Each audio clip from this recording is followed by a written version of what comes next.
السلام عليكم ورحمة الله.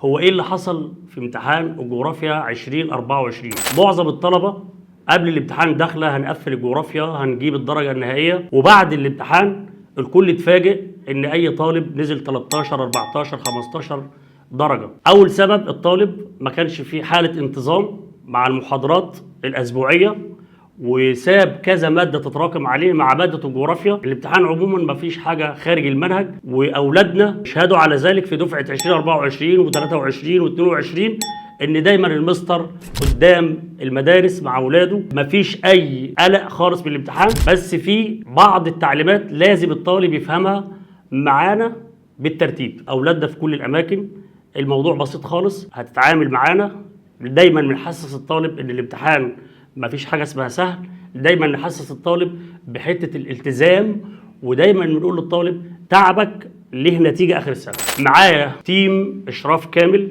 هيتابعك بشكل منتظم، ومن خلال منصه ابتكار ما فيش حاجه مستحيله، وحلمك قريب جدا. بس عايز من ولادي وحبايبي دفعه 2025 حاجه واحده بس، ان هو يلتزم اسبوعيا معايا. طيب ولادنا اللي هم بعاد عن اماكن تواجدي في مراكز او السناتر، وفرنا لك من خلال منصه ابتكار كل ما هو جديد وكل ما هو مبدع. كل النظام بتاعنا هينزل لك من خلال محاضرات على منصه ابتكار. الاسم له معنى كبير، ومنصه في كل بيت على مستوى الجمهوريه من اول اسوان لحتى الاسكندريه. مفيش قلق مع منصه ابتكار نهائيا باذن الله. اولادي وبناتي دفعه 2025 لحجز مستر احمد رجب مدرس الجغرافيا السياسيه مجانا على منصه ابتكار.